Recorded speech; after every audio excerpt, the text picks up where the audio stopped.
Hello, and welcome to World of Warbirds. I'm Brian Pierce.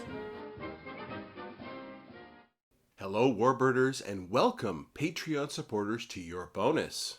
I really appreciate that you have stepped up to support me, and so it was always my intention to give you more bonuses than I actually have, because sometimes I find it challenging just to keep up with feeding the regular podcast and channel with content. But when I was looking into the Welkin, I thought to myself, now here is a really interesting one that the patrons will enjoy. I mean, how many of us have heard of the Welkin to begin with? If you're not listening to this through Patreon, unfortunately you won't get the full episode.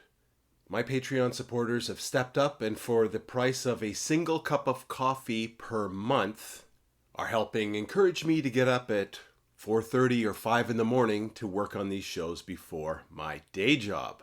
So if you would like to have complete bonus episodes like this, plus early access to regular episodes, and an increased say in future content, please join me at Patreon. Thank you, and let's dive into this episode. The origins of this limited-run aircraft come actually from the 1940 appearance of an enemy limited-run aircraft, this being the Ju-86P. This was a high-flying conversion of the twin-engine Ju-86 bomber that was equipped with turbo-supercharged UMO 207 engines that ran on diesel fuel. The bombers were modified to have a pressurized fuselage. All the armament was stripped out, and the crew was reduced from 4 down to 2. The result was an aircraft that could fly higher than 39,000 feet, that's 12,000 meters, and the theory was that it would be invincible up there, up higher than all enemy fighters. 40 of this type were assembled, either as high-altitude photo reconnaissance planes or bombers. The Ju-86P started flying reconnaissance missions over Britain in early 1941, and so the fear was that a new chapter in the air war had begun, the high-altitude blitz. Britain needed something to get up there and deal with these pesky high-flying adversaries. So the British Air Ministry released specification F440 for a high-altitude fighter. The Westland Aircraft Company stepped up, and their chief designer, Teddy Petter, began amalgamating 2 of their existing models, their Whirlwind fighter and another experimental twin known as the P-13, to meet the requirement.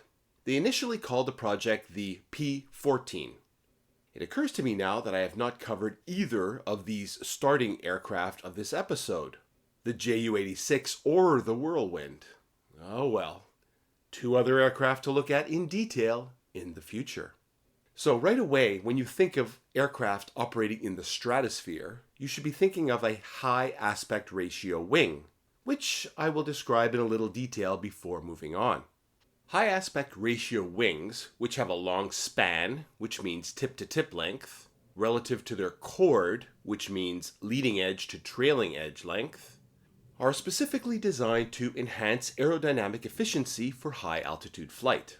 These wings improve lift-to-drag ratios, making them particularly advantageous for gliders, sailplanes, long-range aircraft, or in this case, a fighter interceptor operating in the thinner air of elevated altitudes. Their elongated structures facilitate smoother airflow, significantly reducing turbulence and drag, which is essential for sustained performance at high elevations. In military applications, such as reconnaissance and surveillance aircraft, high aspect ratio wings enable extended flight durations and greater operational ranges, allowing for effective missions in the upper atmosphere. So, Westland designed a twin-engine fighter with a wingspan of 70 feet, that's 21 meters. Just so you understand how long these wings are, this span is almost 20 feet longer than the comparable. So my friends, if you want to hear the rest of that bonus episode, please head on over to Patreon to hear it and to have access to all the other perks of being a patron.